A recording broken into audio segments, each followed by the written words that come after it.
isotopes. Now, if you have a little look at your periodic table, you will notice that chlorine is different from the other elements.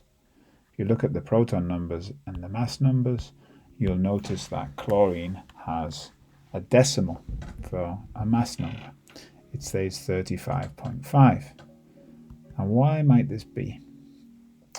This is because chlorine exists as two different atoms. And these two atoms, obviously because they're both chlorine, they have to have the same number of protons, so they've both got 17 protons, but about 75% of naturally occurring chlorine atoms are chlorine-35, which means that they have 18 neutrons and 17 protons. 18 plus 17 is 35. 25% of naturally occurring chlorine atoms are chlorine-37, and that means they have 17 protons and 20 neutrons. The fact that there's two versions of chlorine means that chlorine has, or we call them chlorine isotopes. It has isotopes. Now the word isotope, iso means the same, tope means place, so it's the same place in the periodic table. But they've got the same number of protons, different numbers of neutrons in their nuclei. Now, isotopes of an element are atoms with the same proton number and different nucleon numbers, different numbers of neutrons.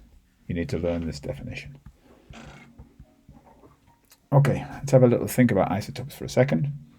The isotopes of an element have exactly the same chemical properties because the chemical properties depend on electrons. Chemistry is all about electrons. So the chlorine atoms, regardless of how many neutrons they've got the same number of electrons, so they behave in the same way. The physical properties can change. Have a little think about this for a second.